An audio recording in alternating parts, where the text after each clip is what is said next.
Nos Estados Unidos, Bolsonaro afirmou ter provas de que ele foi eleito no primeiro turno das eleições de 2018 e que isso só não aconteceu por uma fraude no sistema. Esse é o assunto de hoje no Giro Catraca Livre. Fica comigo.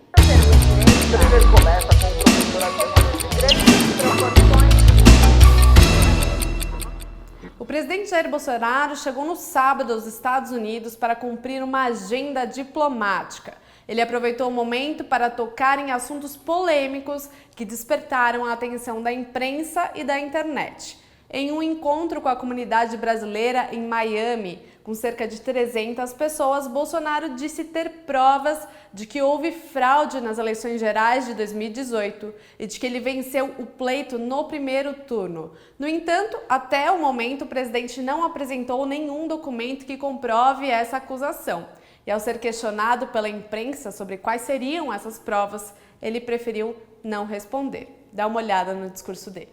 Minha campanha, eu acredito que, pelas provas que tenho nas minhas mãos, que vou mostrar brevemente, eu fui eleito em primeiro turno, mas, no meu entender, houve fraude. Tá? E nós temos não apenas uma palavra, nós temos comprovado brevemente, eu quero mostrar, porque nós precisamos de aprovar no Brasil um sistema seguro de apuração de votos. Caso contrário, passível de manipulação e de fraude.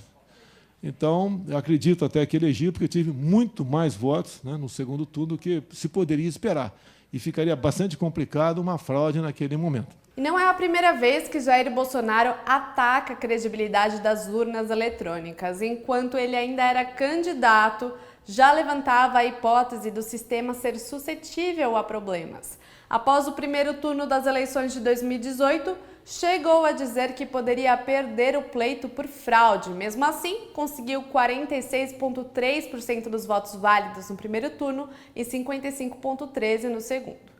O jornal Estado de São Paulo conversou reservadamente com o ministro do Tribunal Superior Eleitoral, que ficou surpreso com a declaração do presidente e disse que as falas são absurdas e não fazem nenhum sentido. Na rádio Band News, o jornalista Carlos Andreasa destacou que a acusação de Bolsonaro pode configurar crime de responsabilidade ao colocar em xeque a reputação do TSE e não apresentar nenhum tipo de prova em relação a isso. E de volta aos Estados Unidos, o presidente também aproveitou o discurso para relembrar a facada que sofreu durante a sua campanha eleitoral em um comício em Juiz de Fora, Minas Gerais. Ele chegou a chorar 2 vezes enquanto retomava o momento. Bolsonaro deve chegar ao Brasil hoje e, enquanto isso, todos nós aguardamos ansiosamente pelas provas que ele citou.